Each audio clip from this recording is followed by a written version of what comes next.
What's up, ladies and gentlemen of YouTube? Boogie to 988 coming at you live once again through the power of the internet. And this is my little weekly show that I like to call Boogie Nights. It's sort of a podcast, it's sort of a live show, it's sort of a whatever we do. We broadcast it live on Twitch. We film it a week or every couple of weeks. We talk exclusively about gaming, and we're going to talk about games tonight. I got a lot of stuff I want to talk to you about tonight. So let's get started. The very first thing I want to talk about is, of course, Infinity Ward closing their doors. Now, for those of you who don't know, Infinity Ward made one of the best games of 2013, BioShock Infinite. And they haven't entirely dismantled the company. There's a handful of people that will be left, but they fired a large number of people. And I just got off of a live show with my friend Jay's 2 Cents, in which we discuss this in length. But there's a lot of different rumors as to why this has happened, and I'm not going to really speak on any of them. Some people say it's money issues. Some people say that BioShock Infinite didn't perform. Some people say BioShock is just over, so why not move on? Some people say that it's greed. Some people say... Really, I have no clue. And I'm not going to wildly speculate.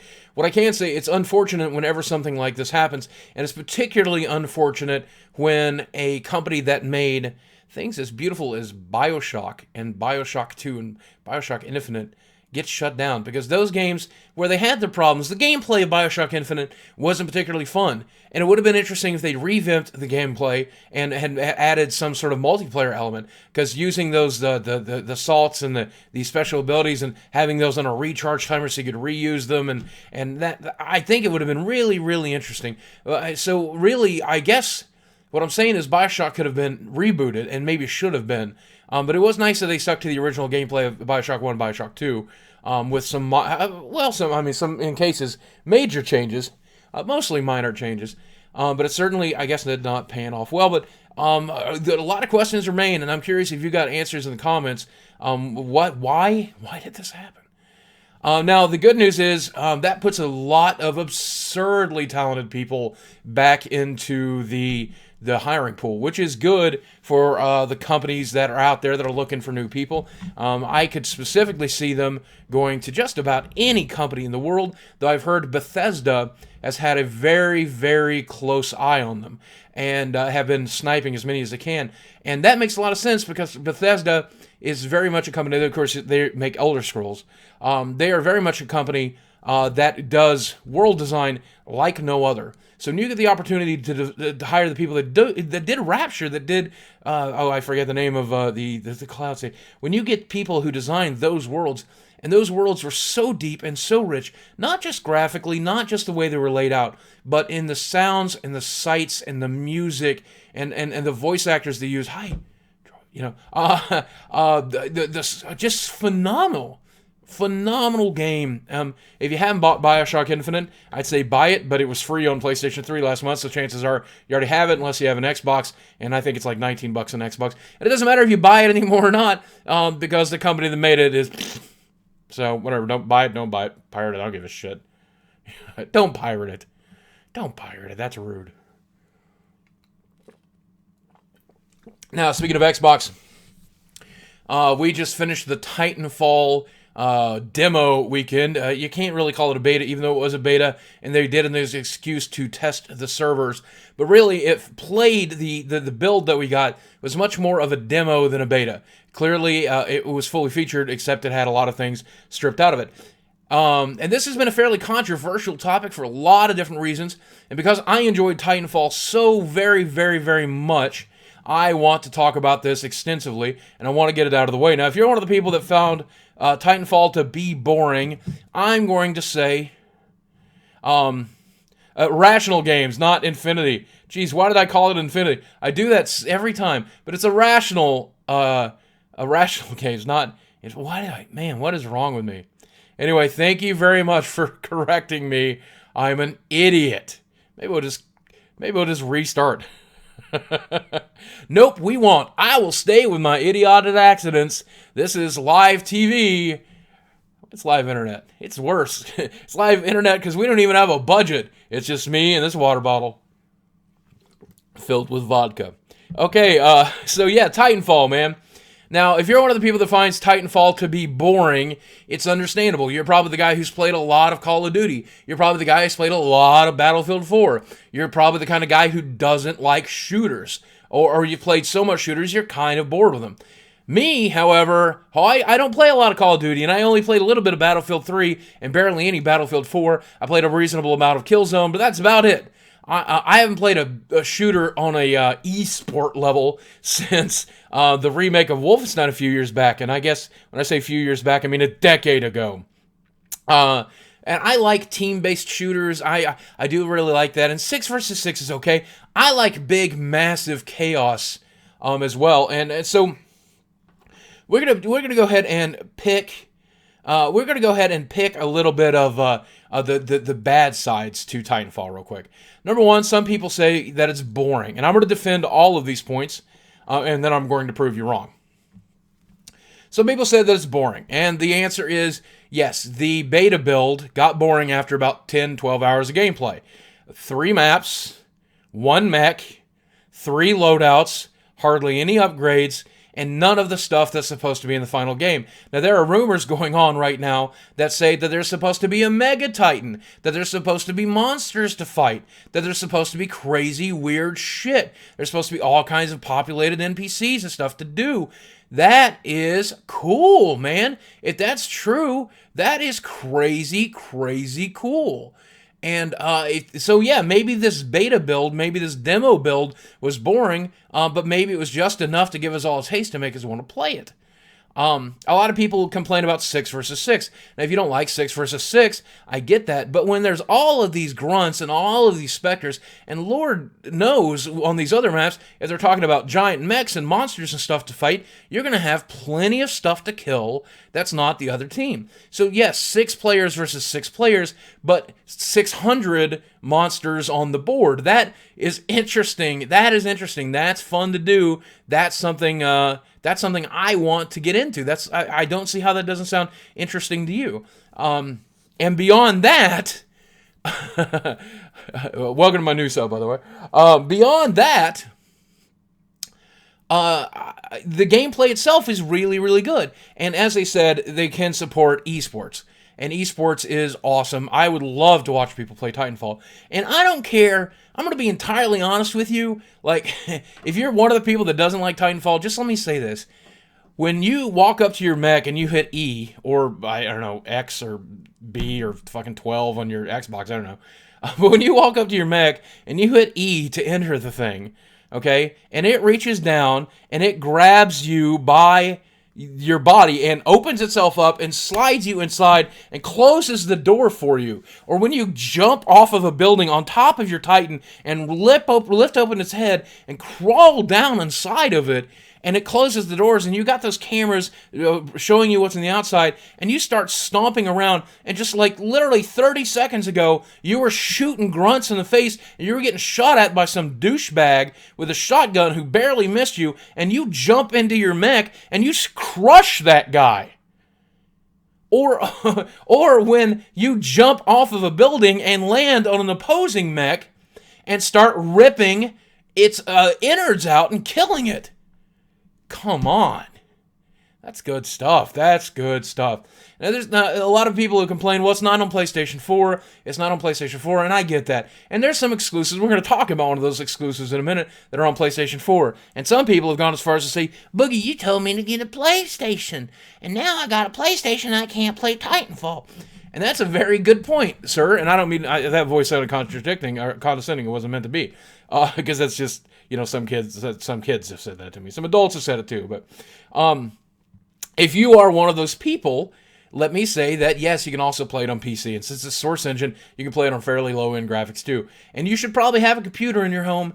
They're really useful. You can watch Netflix on them and shit. Just saying.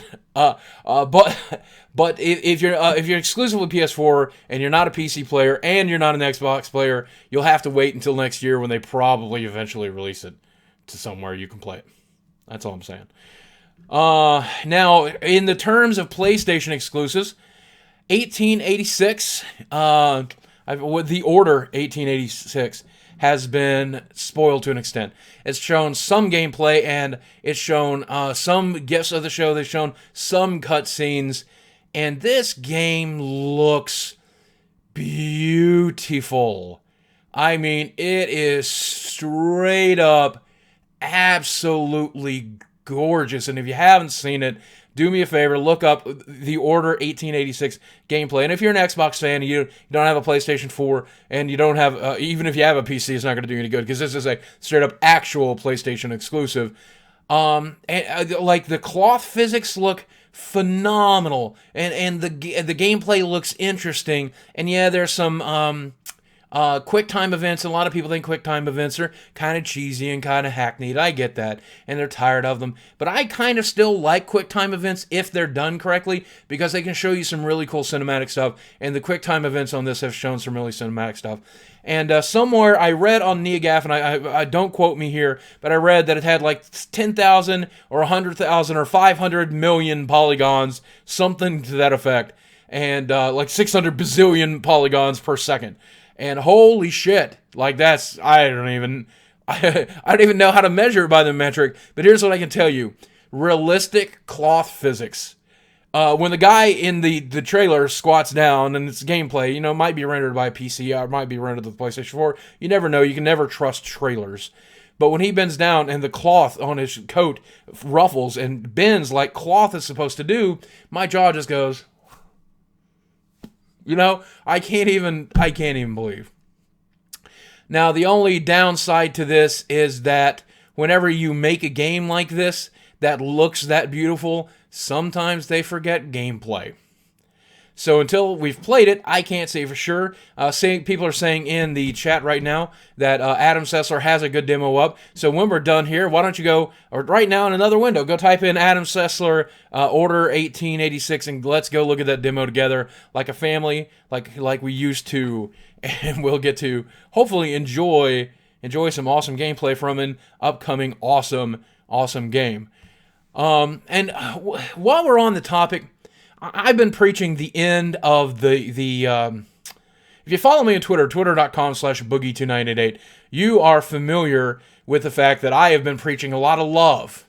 And a lot of people, I've had people say to my face, well, Boogie, the only reason you like your Xbox is because they bought you off. Did they give you money? Did they give you cash?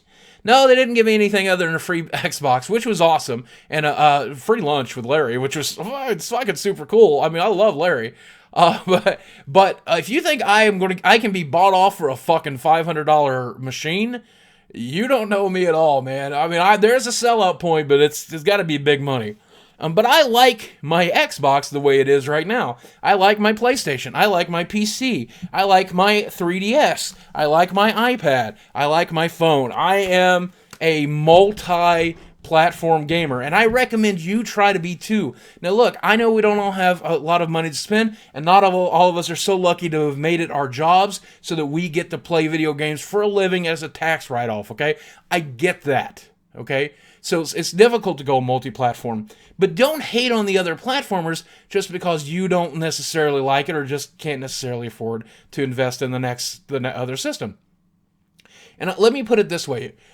Games are games. Games are games. Love the games. Love the games. Brand loyalty is stupid. PlayStation Nation, Xbox One, that's how Xbox player. It's stupid. At the end of the day, these are just companies, and they're putting out a device, and these devices are delivery systems for games. The games are a work of art. These games are art.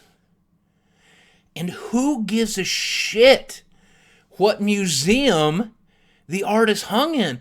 I know that the Mona Lisa's in the Louvre, but who gives a fuck? If it's hanging in New York, if it's hanging in LA, if it's hanging in the Louvre, if it's hanging in a fucking ice palace in Antarctica, it's still the Mona Lisa. It's still a beautiful work of art. You can't get mad at me for loving games. You can't get mad at me for not caring which system my game is played on, as long as I get to play the game. You shouldn't be mad either. Just love games for the gaming. Now, don't get me wrong, if that museum is the original design for the Xbox One and it's anti-consumer and doesn't want you to resell the things you get in the gift shop, then fuck them. If your museum requires always online internet for it to work, fuck them. But they changed that, and now it's just a regular, wonderful museum that we can go in and play. So go in, play to your heart's content, you know? It's simple as that. Simple as that. Now, while we're on the topic of the Xbox, there is a title that's coming out next week, Plants vs. Zombies Garden Warfare. And now I am hesitantly excited about this game. And I have a fairly unique history now. As you guys know, I know the guys over at Plants vs. Zombies, and I know Larry a little bit. And because I know these guys a little bit, I tried to use my influence to get an early access copy of Garden Warfare, you know, via the press release or press badge or whatever. And I was unable to get one. And that, to me, you know, makes me a little concerned, because if there's something there that they knew that I wasn't going to like, I could see or they would not see it ahead of time. And I gotta tell you, just like a Dungeon Keeper, which we're going to talk about here in a minute, Plants vs. Zombies is one of my all-time favorite franchises.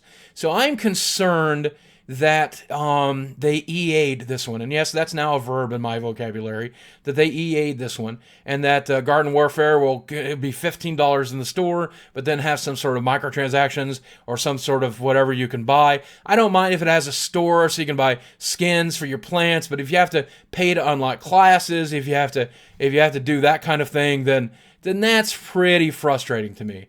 So realistically, we're at a point where we really have to worry about that kind of thing happening in the games that we create.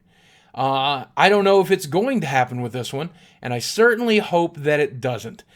And for all intents and purposes, it looks like an amazing Xbox One exclusive. Again, not necessarily truly an exclusive, because eventually it will come on to PC. But if you have not looked at this game, it looks awesome. It's a first-person shooter, team-based strategy, in which it's a bunch of the plants working together to fight all the different zombies. And you fight the zombies in this first-person shooter mode. Well, sorry, third-person shooter mode. And it's $40 for the game, not $15. So I hope that's a complete game at $40. Somebody says 40. Wow, I'll pay 40. As long as it's good, I'll pay 40. So at the end of the day, it looks really fun, and I really look forward to playing it. Please, EA, do not mess this one up. Please, EA, do not mess this one up. Please, EA, do not mess this one up. Please, EA, do not mess this one up. And also, don't fuck up Titanfall. Please, please, please, please, please, please. Don't EA these games. Don't Brita them. For those of you who watch Community, please do not Brita it. But hopefully I will get to make a video about it next week and talk about it next week when we get the opportunity. We'll just have to hope for the best. I'll pay $40 for it. Absolutely. Another game that got mentioned in the stream, South Park, the new South Park game, Stick of Truth. Now, this is a game we've all waited on for a couple of years. I actually am going to get an early access copy of it, and I hope to have some remarks for you by the time it gets released. I'm under embargo, so I can't talk too terribly much about it, but I can say that the videos that I've seen so far make me so excited for that game. And if you're a South Park fan, or if you're an old school turn-based RPG fan, there's something that's going to be there for all of us. And I really, really, really, really look forward to it. And I hope that you guys look forward to it. But we'll get to that video. I think I have the video scheduled out. My embargo will lift on March the 4th, so I'll be able to talk about it officially then. But we'll go on to Dungeon Keeper while we're complaining about EA. Now, that was a big blow-up. Now, you guys remember when the Xbox One dropped in November last year? I was speaking quite profusely about microtransactions. A lot of people talk to me about microtransactions being bad. Microtransactions are bad. Microtransactions are bad. Okay, I get that. That's me. A lot of people said microtransactions are not that bad. Microtransactions are fine. You don't have to buy them. You don't have to do it. And I said that there are some games that are absolutely ruined by microtransactions. Now, I'm not going to harp on Dungeon Keeper too much, and there's a video that I created about it. I made one Ask Francis and as Boogie. My regular video about it is called A Love Letter to EA. But absolutely, without a shadow of a doubt, there was some serious issues with, very serious issues with Dungeon Keeper. Specifically, that you could not progress without microtransactions. The game itself was nothing more than a microtransaction. 24 hours it would take for an imp to mine one block, or $2.50 for the imp to mine that block. Now, if you're willing to do that, what was there for you next after you mine the block? To mine another block, to wait another 24 hours, to spend another $2.50. Absolutely ludicrous. Absolutely ludicrous. Just cannot even believe that they made a game that just riddled with microtransactions that actually kept there from being an actual game. So, for those of you who told me microtransactions are not bad, fuck you. No, just kidding. But seriously, this is at least one case of it going completely off the rails. Now, the game that I've been playing the most over the past couple of days, besides Titanfall, has been a little indie game called Banished. Now, if you guys are not familiar, with Banished, it is a game that came out on Steam that has been coded by one guy. Now, if you like city or village building simulators, this is certainly a game that you might be interested in. You might not be interested in it for this reason. It's balls to the walls hard to play. You will have your village wiped out. And I must have gone through 14 villages before I got one to stick. And the first village I created, they all died of starvation. The second village I created, they all died of starvation again. The third village I created froze to death. The next village I created froze to death. The next village I created starved to death. The next village I created, I built a castle in the swamp and it fell over. So I built another castle in the same swamp and it fell over too. So I built another castle in another swamp. It's exactly that scenario. Well, eventually, after a bad case of dysentery wiped out everybody in my place, and a bad crop season killed everybody in my town, I eventually got a city to stick. Now it's in year 30. And we've had some real issues, but fortunately, we've managed to keep everybody up and about, and that's awesome. I'm really enjoying the game. It's absurdly difficult, and once you figure it out, it's way less interesting. So I highly recommend you check it out. $20. I think it's worth the $20. You might want to wait till it's on sale, but I really, really enjoyed it. A lot of people compared it to No Moria, which I have not played, but I hear No Moria is a much more complicated version of Banished. You'll only probably get about 15 or 20 hours out of Banished. At least that's how much I think I'm going to get. But I've really enjoyed that 15 or 20 hours.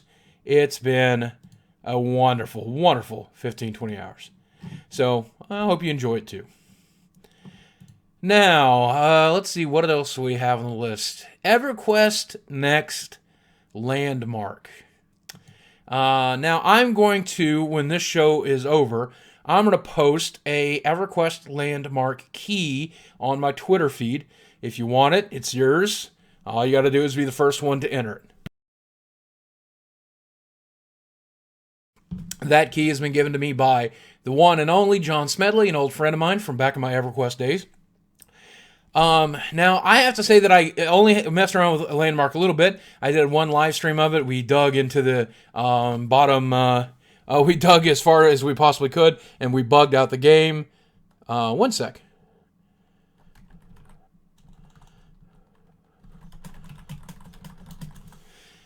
We bugged out the game by digging so far down that the game crashed on us, which was really super, super cool. But beyond that, besides getting to break it in the beta, I found the tools to be a little difficult to use and my brain not to be smart enough to actually figure it out.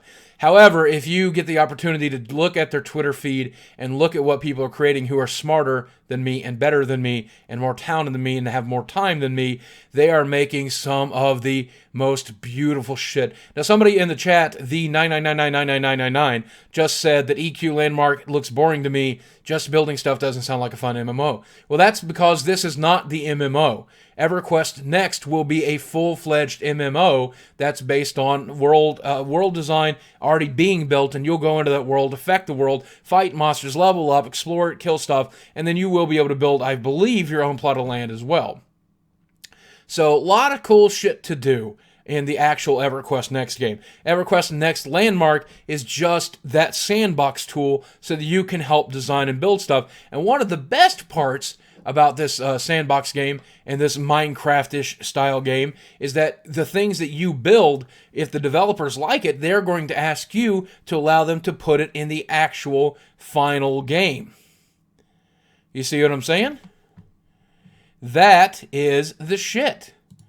I cannot wait until they have released the final game that is built completely based on what other people have created.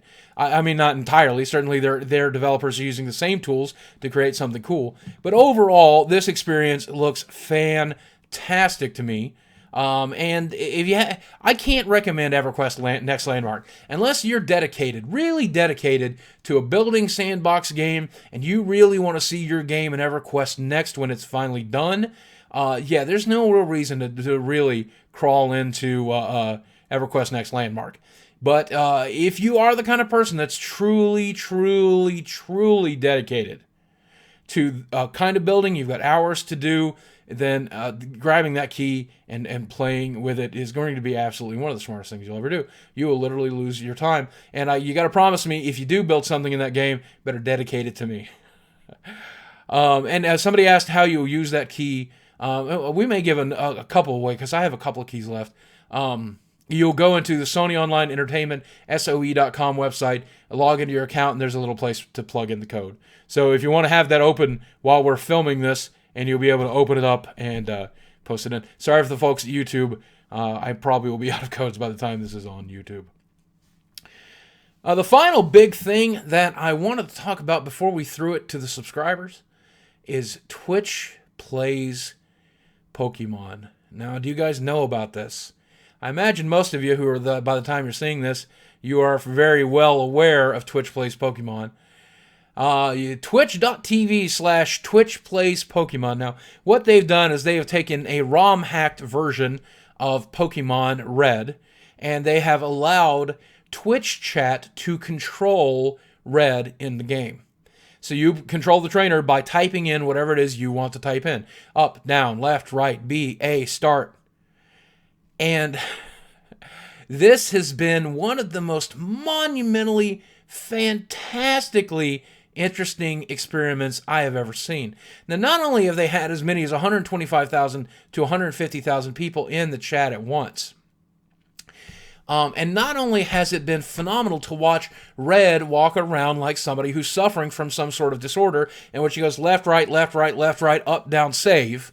Look at the helix fossil, look at the helix fossil, look at the helix fossil, look at the helix fossil left, look at the helix fossil, save. Check Bulbasaur's roar, check Bulbasaur's roar, up, down, left, left, up, down, save. You know, but this chaos, this anarchy as is now been dubbed, has resulted in them getting several gym badges. That's resulted in some really weird shit, too, like them releasing their starting Pokemon. I have never laughed as hard as when they accidentally released their Charmander. That is one of the best moments in gaming history, and if you're not familiar with it, you need to get involved. Now, one of the best ways to follow what's going on is to go to the twitch.tv/Twitch Plays Pokemon, but also to check out the subreddit, which is reddit.com/r/Twitch Plays Pokemon. They'll give you all the latest updates. You can find out exactly what's going on. Now, towards the fifth day of the experiment, they realized that there were some parts of the game that were completely navigatable using this anarchy system. So they initiated a democracy system in which everyone could vote, and whatever the highest requested command that was voted for is the one that the trainer would perform. This turned out to create a huge divide. There are then a group of people who really care about anarchy, and there's a group of people that really care about democracy. Some people want to beat the game. Some people want chaos to try to beat the game. Some people prefer to be stuck in anarchy. Some people prefer to be democratic. Some people have begun to worship the helix, while other people have decided to worship the dome. Of these two fossils, of these two mindsets, of these two, because of the chaos that this game has created, we have evolved through several thousands of years worth of politics, worth of religion. I have learned more about the human animal than I have learned in watching Twitch Plays Pokemon than I have living all these years I have on the earth.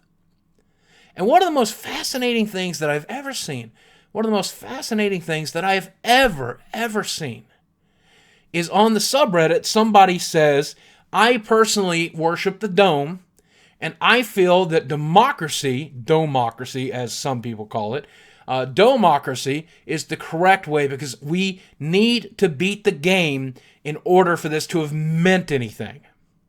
And a guy immediately replied to him and said, I respect what you say.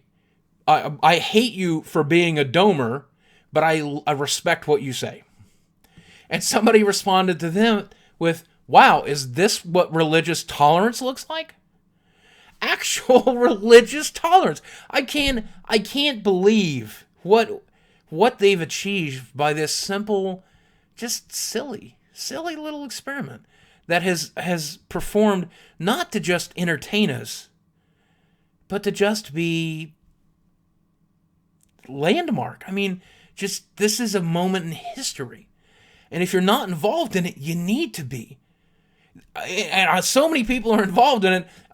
Here's a story from the series before I'll stop talking about it.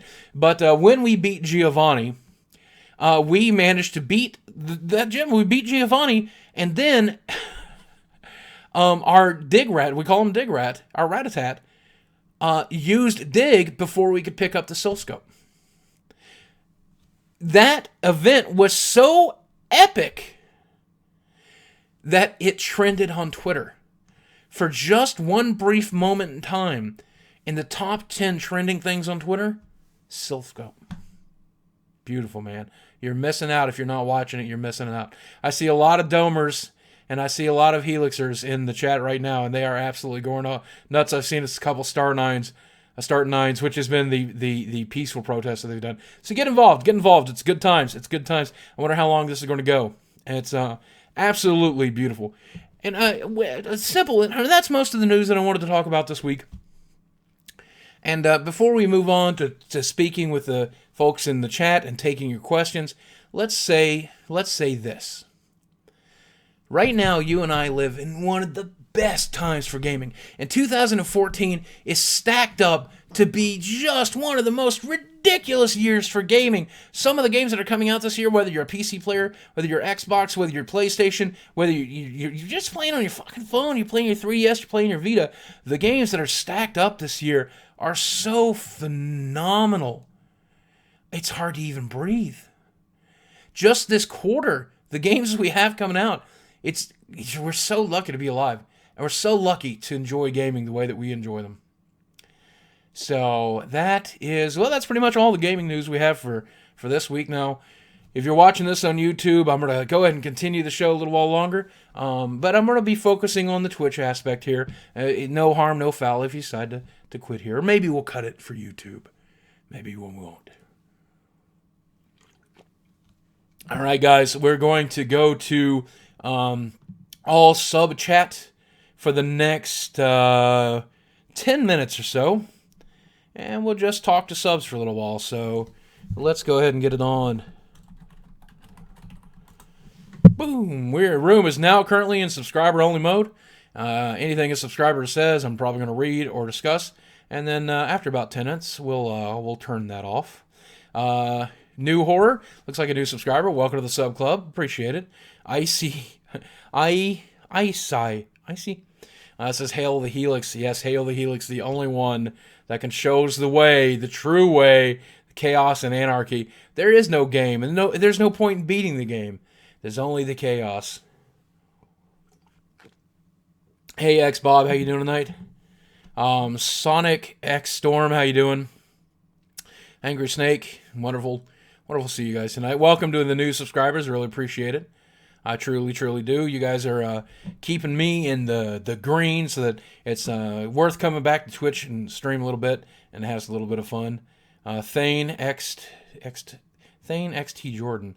What do you think about the Kickstarter game Kingdom Come? I haven't really looked at it, and you guys know that I'm a little anti-Kickstarter. And I did help out with Brad McQuaid's Kickstarter, which I think is only one day away for his new game, and that's really sad because I don't think they're going to raise the full $800,000, which would be really great if they did. They need a silent backer to get involved, but I don't think it's going to happen. But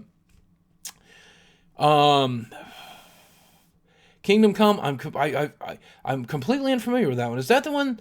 Well, I'm not going to speak about it if I don't know.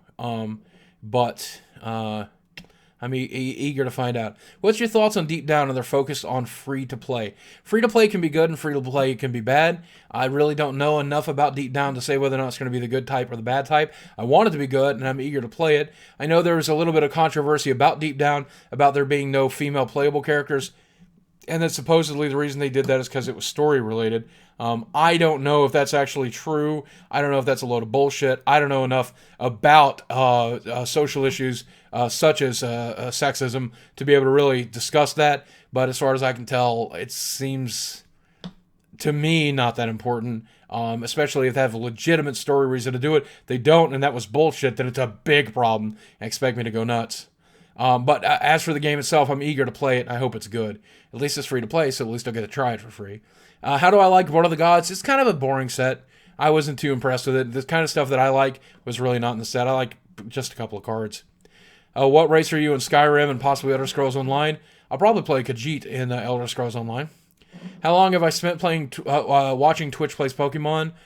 Probably a few hours. I mostly follow the subreddit because, I'm working so much, but sometimes I have thrown it on the screen over here while working. Sam Bicker just subscribed. Welcome to that, by the way. Welcome to the sub club. If you ever need a temp mod, I'll appreciate that, Gawkman. Boogie, have you ever played D&D? Quite a bit, especially in college. Not so much as an adult, but I did enjoy it a lot as a kid. 4th edition kind of killed it for me. Boogie, you should warn people in Australia and New Zealand about Titanfall. Yes, if you are unaware, currently in Australia or Titanfall, there are no servers. There are servers on the way, but the servers that are on the way, I've been told, are not very good. They did say during their stream they are looking at making some servers, but you need to be aware if you're on Australia or in New Zealand that there may or may not be servers, and you need to look into it before purchasing the game. Also, you should look into any microtransactions or day one bullshit before they release that game. Ali Ropedal says, love you, Boogie. Thank you for that little song the other night. To me, I thought it was awesome. Well, thank you, Ali. Double Pulse says, how do you choose what device to play on? I get a lot of tech toys to mess with. I personally play on PC first, if there's a PC version, and the PC port is good. Otherwise, I'll play it on whichever exclusive device it's on. So if it's only on the Xbox One, I'll play it there. If it's only on the PlayStation 3, it's there. If it's a Nintendo title, I'll play it on my 3DS or my Wii U. What about Bound by Flame coming to PS4? I'm a little unfamiliar with it, so I'll have to look into that one. Have you seen the gameplay for The Evil Within? Also with a new DLC for WoW, Save and Destroyed. The new DLC for WoW, the new expansion, I'm not excited about. But I haven't been excited about WoW in a while. And I have not seen the new gameplay for Evil Within. I'll look it up as well, too. Can you say hi, Alan? Sup, Alan? How you doing, man? Yeah, the Titanfall beta here in Australia, our servers were in Southeast Asia. We had to play at 192 to 200 ping. That sucks. I don't see how you could play like that. I played like that when I was new to the internet, though. I used to play shooters on dial-up, for God's sakes. Boogie, did you see that Doom 4 is still on its way? Apparently, Bethesda made ID restart the project as it wasn't up to their standards after Rage. I'm a bit worried about, about id, not ID, id. I'm worried about them, too, and I hope Doom 4 is good. But we'll have to wait to see. Upset Cat says, Boogie, have you been playing Banished or not? Is it your kind of game? I did cover it earlier in the stream, Upset Cat, but I have lost about 12 hours to it so far, and I've really enjoyed every hour. Have you gotten into the Elder Scroll Online Beta? I have not, and I have yet to play it. I've always seen some gameplay, and the gameplay that I've seen has been very underwhelming. I really hope I get a press copy, Bethesda or whoever. I really hope I get a press copy, because it would make it way easier for me to judge that game, because I'm not even really eager about pre-ordering it. Boogie, have you had a chance to mess around with the Oculus Rift? No, I have not, and I thought about ordering one, but I know the retail version is coming soon, and since the retail version is coming soon, it doesn't make sense to get a dev kit just yet. But I'm hoping to get a chance to mess with one eventually. Which edition did I like in D&D? 3 and 3.5. I really like Pathfinder a lot, actually, and you should look into Pathfinder. Still using my NES, says Russell. Man, that's some old school. Zombie says, do you have any updates on net neutrality? The FCC said they are eager to rewrite the rules on net neutrality, and apparently the Republicans are not so keen on that, so we're going to see how that goes. If it does get blocked, it's going to be because of mountains and mountains and mountains of payoff cash, some payola. But as it is right now, the FCC is saber-rattling, threatened to rewrite the rules. We'll have to see. Welcome to the Sub Club, Comic, by the way. Eat fresh. As always, whenever we get a new subscriber, I like to go like this. Boogie, could you play some loadout with the community at some point? I'd love to, and I think we will eventually. Do you think Hearthstone will be able to continue to make cards, and if not, will the game go dry? They will absolutely make more cards, and I expect them to do very well with that. And I look forward to the first expansion. I'm bored of the cards that are already there. I want more cards. You get this a lot, but any advice on a channel with 17K? I made a video called How to Succeed on YouTube. It's really good advice, and I have a new video about that topic coming out very soon. Double Pulse says, I plan to upload a Flappy Bird video this weekend. Flabby Birds. If you guys have not seen my Flabby, Flabby, Flabby Birds parody, a gentleman on my Twitter feed sent me a game that he made for me that was Francis as the Flappy Bird, and it was super funny. And you can download it for free if you look at that video. Just look up Francis Plays Flabby Birds with 2 B's. It felt smooth, but somehow got lag spikes. Okay, yeah. What are your thoughts on COD Ghosts? I never played it, so I don't think about the Call of Duty franchise very much. Besides Second Son, what PS4 game you're anticipating the most? The Order, 1886, absolutely, right now. Absolutely. Will I be playing Thief? I probably will pick it up on Steam. I'm unfamiliar with the series, even though I own several of the games, so I haven't played them. I'm going to probably try one and see if I can get into it there. Boogie, can you call Jason a son of a bitch? You son of a bitch, Jason. Have you played Strider? I have not. If not, you should pick it up on Xbox One. It's made by Double Helix, made the new Killer Instinct. I have not. It's been kind of under the radar, or at least my radar, but it's one that I definitely want to look into. I did not know that it came out on the Xbox One yet. I did see screenshots of it on Steam. Boogie Tail Francis, he could totally call me a son of a bitch. Shuck it, X-Bob. Spartan Bartman, who just subscribed. Welcome to the Sub Club. Eat fresh. My mic didn't get it. Welcome to the Sub Club. Let's see. One of your idols. Thank you, X-Bob. No microtransactions in my NES. Thank God. DOTA Master Race. I played League of Legends again the other night, and it wasn't bad. I'm glad to see that they stopped cranking out new heroes every week or 2 weeks or however long. Now they're down to like once a month or every 6 weeks, and they've been working on balance, and I really appreciate that. I'm annoyed you don't bring up DOTA 2's free-to-play model up in your rants against EA. I don't know anything about DOTA 2's free-to-play model. I do know about the League of Legends one, which is absurdly friendly, and if it's anything like that for DOTA, then we're talking about a great system. But I haven't played enough DOTA 2 to be able to say that. I played so much Dota. Everybody gets mad because I say DOTA. I played enough Dota to where, when it was a Warcraft 3 mod, to where, I don't need to play more 2. League is casual enough to be accessible to me, while still being hardcore enough to get people watching. What's your thoughts on Heroes of the Storm? I can't wait to play Heroes of the Storm. Blizzard, get me in the alpha, baby. I want to fucking stream that shit. Are you watching, Blizzard? Call me, write me, send that shit to my house. Heroes of the Storm, the MOBA MOBA from Blizzard, is going to rock the world. Do you add fans on League? I really don't. Just too many requests for me to be able to do it. They have balanced. They broke Fizz even more. They sure did. And Loadout is easily the best free game I've ever played. I agree entirely. I'm fucking loving Loadout. All right, well, we're going to get back to regular chat. Subscribers. Off. There we go. Now we're back to regular chats. Anybody can say whatever they want to say, do whatever they want to do.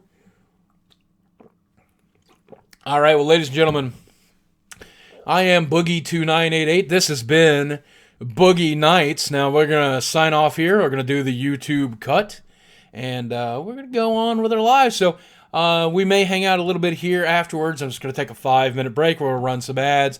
If you guys are watching on YouTube, thanks for watching. I appreciate you being here. You guys are awesome. We'll see you next Boogie Night.